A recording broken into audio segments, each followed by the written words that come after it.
Hello everyone, this is Defense Politics Asia, and I just want to let you know the latest intel has been telling us that there's a general, very high-ranking officer standing at the position of the like button. Yeah, at the position of the like button, a general. I think you know what to do, and I'm waiting for you to do something.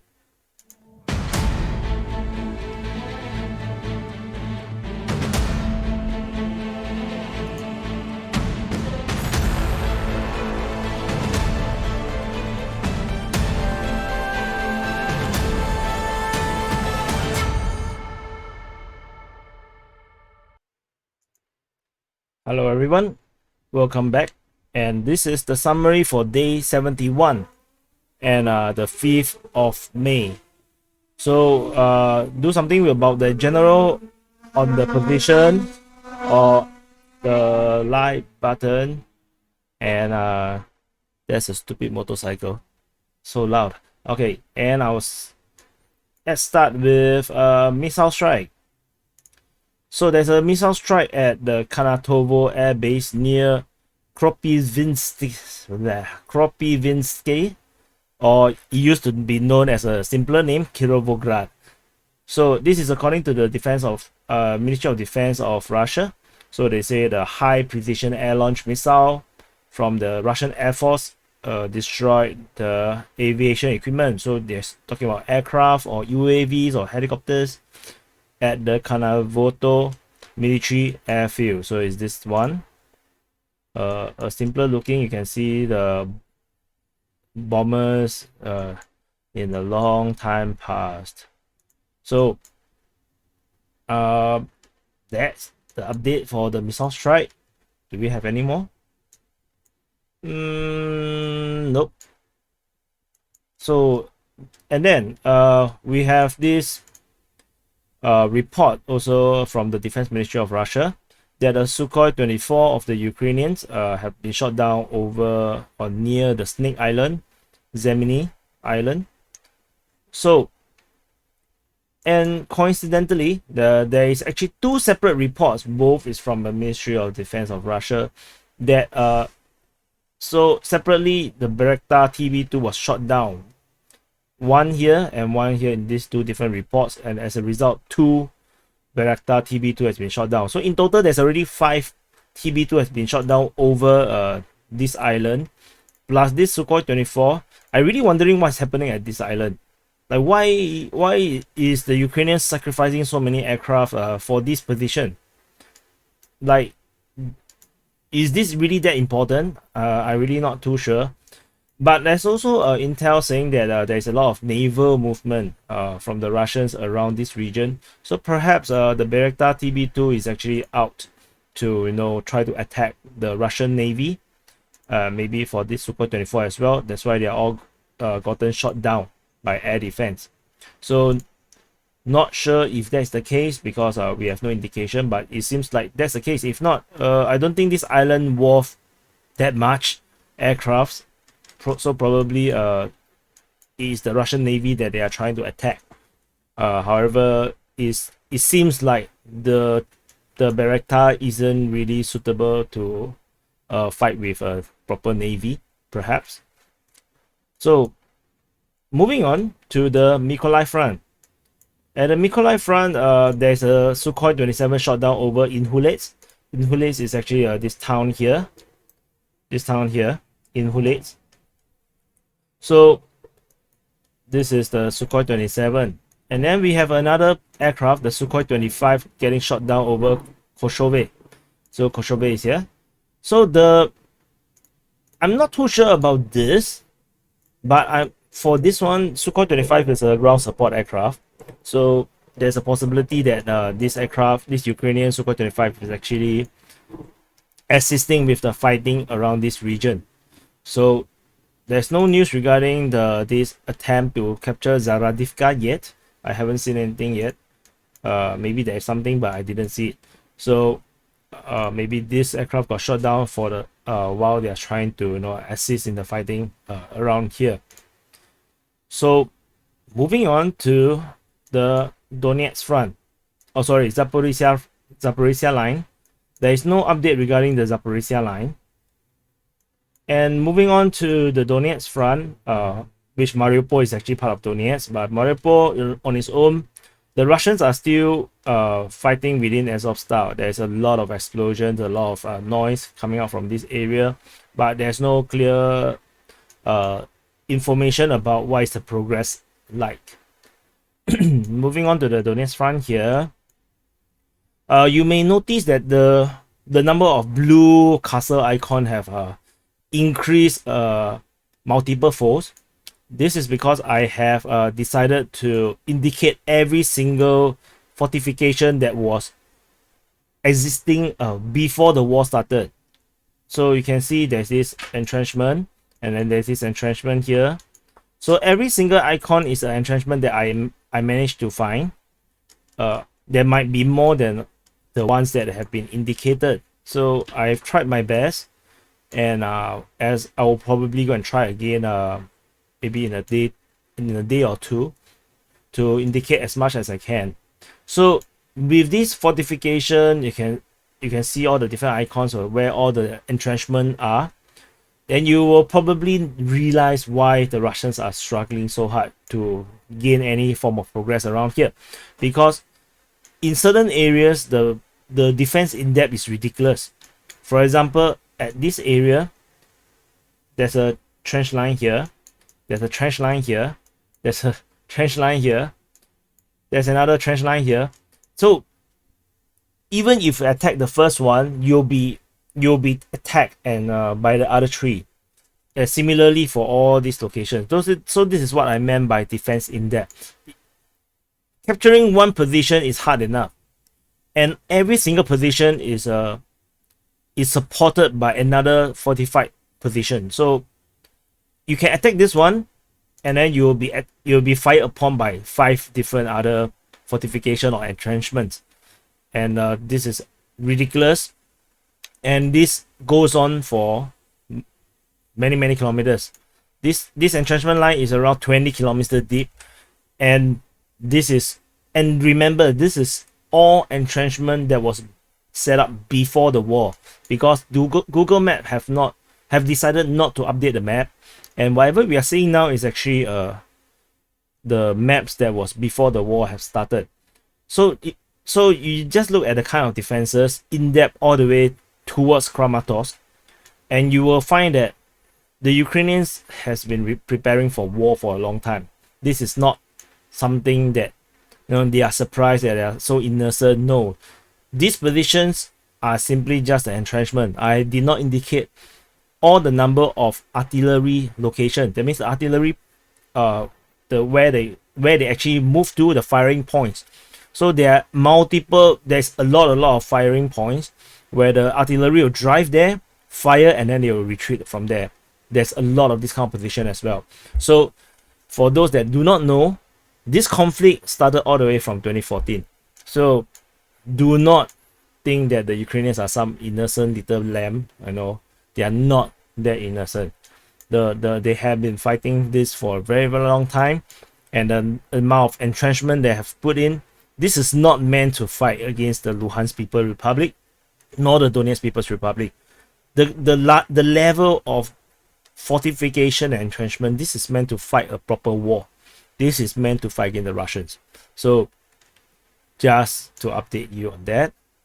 And these are all the one before. I believe that currently there's way more, probably at least double the number of entrenchment now. So anyway, updates on continuing. This is still at Donetsk Front. There's a report that the Russians have captured Troitske. And this is interesting because I have already mentioned Troitske has been captured for a very long time. Let's move to maybe day 65. It's already captured. Day 50 is already captured. So the fact that they are now saying that they have captured Troitske just south of Novoselivka means that this position has been constantly being attacked by the Ukrainian forces, and they are unable to secure this little town here. And just to show you, this is an entrenchment here. You can see this is a proper fortified entrenchment. If you do not know how powerful such an entrenchment is, you can read about the Vietnam War. I think they call it, the French outpost is called Vendien. French outpost. Vietnam War. What is it called? Dien Bien Phu. So Dien Bien Phu. This was actually just an entrenchment. Not very whoops, where is it? Not very different from this. So but that one was like, I think, surrounding it's just a small mountain outpost that is similar to this, and it managed to hold out against the North Vietnamese forces for a very, very, very, very long time. So do not underestimate such a defense, this kind of fortification. And they are like so many of them. So I can show you, there's this along the tree line, there's another one that is here. So it's just crazy. So it's not sure whether the Russians are able to hold this position. They say they have captured, but without taking out this force here, I don't think they will be able to hold this position long enough. So this is the Donetsk Front. Moving on all the way to the Luhansk Front. I found another map. So the previous summary, I show you a fire map. This time round, I have this from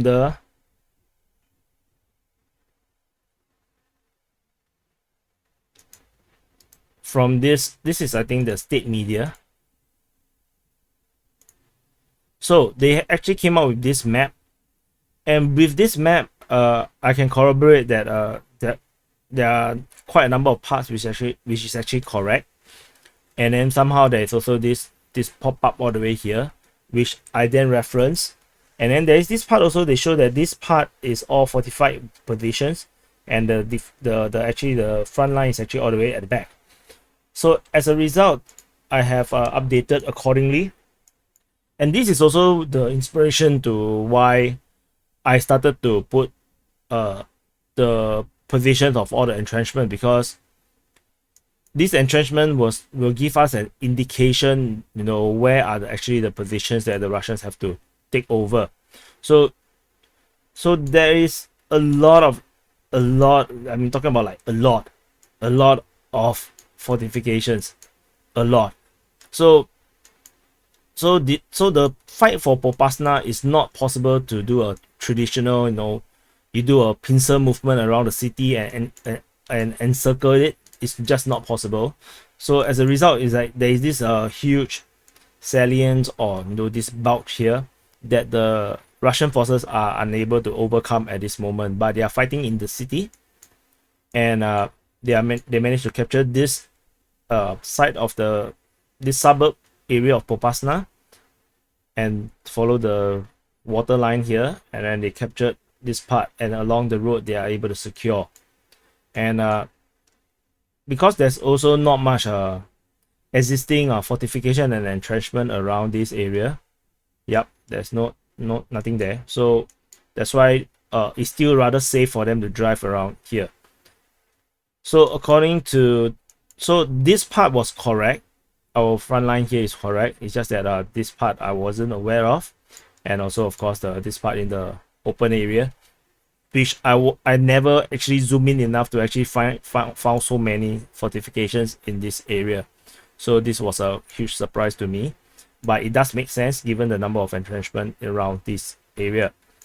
So that's the update for Popasna. At least we have another map to kind of help us to verify the front line. According to this, I believe I've already covered this in the previous summary. So part of Orykhov has been captured by the Russian forces, which is this town here. But similarly, there's a stupid amount of entrenchment around here, so it looks like this part wouldn't be captured so easily. There's furthermore around this area. So moving on to around Severodonetsk, the latest information which is not covered in the last quick update was that the Russian forces has captured Voronov. So Voronov is this suburb around here, just off the airport. So this is the latest information that Voronov has been captured by the Russian forces. The Russian forces also have captured Vojevodivka. So this is part of this entire massive front offensive along the entire line of front line, all the way from Rubizny all the way down south to Boryske. So they managed to capture these two smaller towns, and I'm not sure what is going to come next, because things are still rather in flux.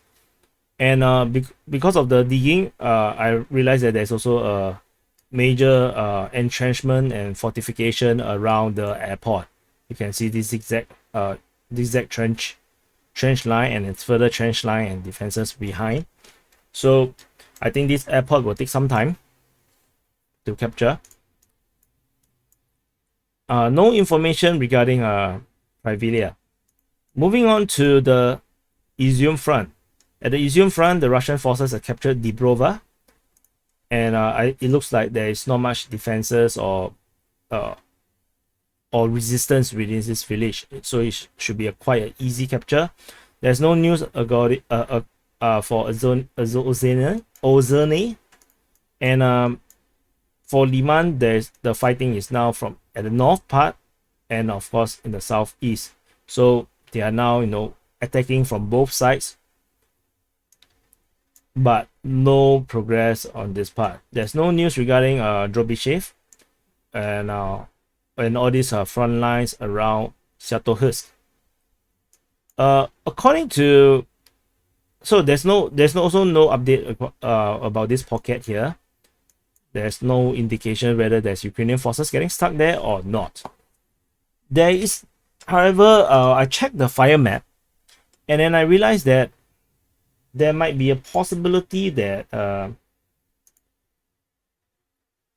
let me open that I have found where the 1,000 Ukrainian troops might be stuck at.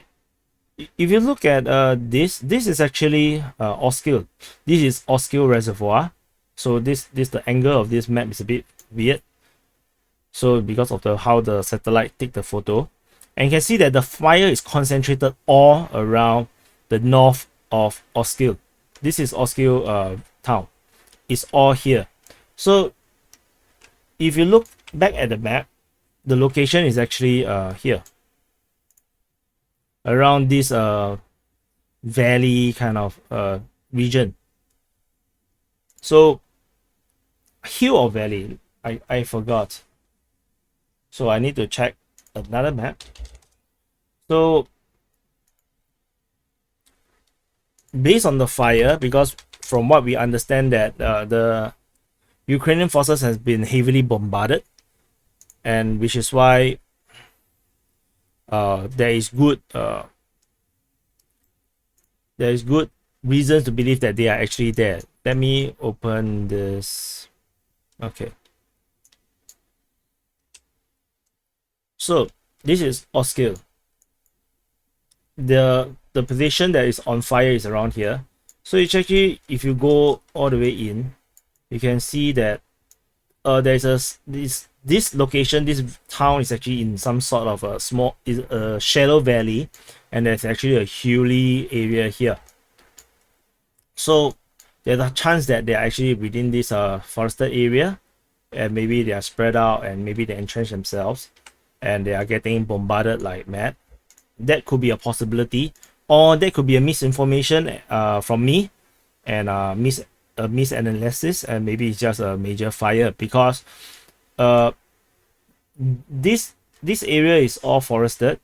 So hiding within this forest may also make a lot more sense, because it's much harder to hit them when they are all within the forest. However, given the intel is that they are heavily bombarded, there is no fire around this area. There's good reason that to think that they might be here. So there is no update regarding this entire ugly looking hand here under south of Izyum. There's no update regarding the front line here. Moving on to Kharkiv Front. On the Kharkiv Front, there's this information from the 4th of May. So according to George W. Barrows, he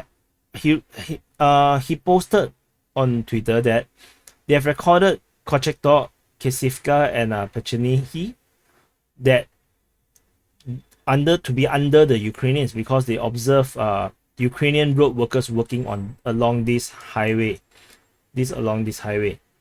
So with this information, if Ukrainian road workers are able to do repairs on this highway, which means that these 3 towns might actually be under the Ukrainian control already.